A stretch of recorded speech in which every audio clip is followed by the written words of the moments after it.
Hi, I'm Dave Granger, and I'd like to welcome you to the Guild's Classics. This is a YouTube channel that showcases the various skills, talents, and crafts that the employees here use to restore people's cars. Hi, I'm Al, and I'm the lead metalworker here at the Guild. Now is it my turn? We're doing it? Yeah, try it again. Okay. Take two. Hi, I'm Al, and I'm the lead metalworker here at the Guild. I'm Dan. I'm also a metal worker here at the Guild. And today, Dan and I rolled some beads in the hood on this Cadillac Brougham. So we decided that we wanted to put 3 beads in the hood to pick up on some of the other body lines in the fenders. And we did a bit of a layout with some marker and fine line tape just to figure out what it was going to look like. The only trick with bead rolling is to take it easy and get them exactly in the right place the first time. With a big sheet like that, you definitely need 2 people. Yeah.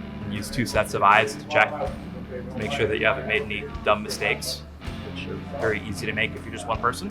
Everything was measured evenly from the center. Yeah. So that you know that it's all going to be straight and it's all going to line up regardless of where the edges are. Because if you roll the bead wrong, you can't unroll it. All right, you just flip it upside down, roll it on the other side. Yeah.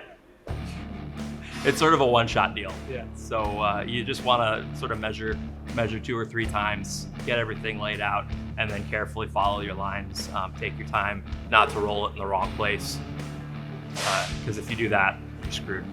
Well, I won't say it's impossible to take an improperly rolled bead out, but like so many other things, is it worth the time? Is it worth the time? Exactly. You will probably spend longer trying to fix the mistake, and it won't ever be quite right. So you got to know when to throw something in the bin and start over, or when it's salvageable.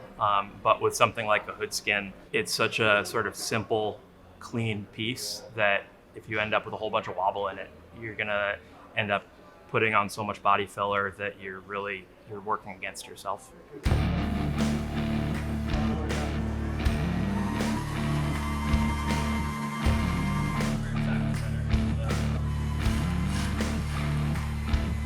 And now we just have to get the skin on the hood frame.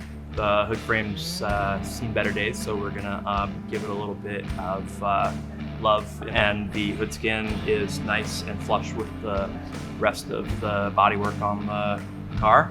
And then we'll weld it together, and hopefully it'll all turn out nice and smooth.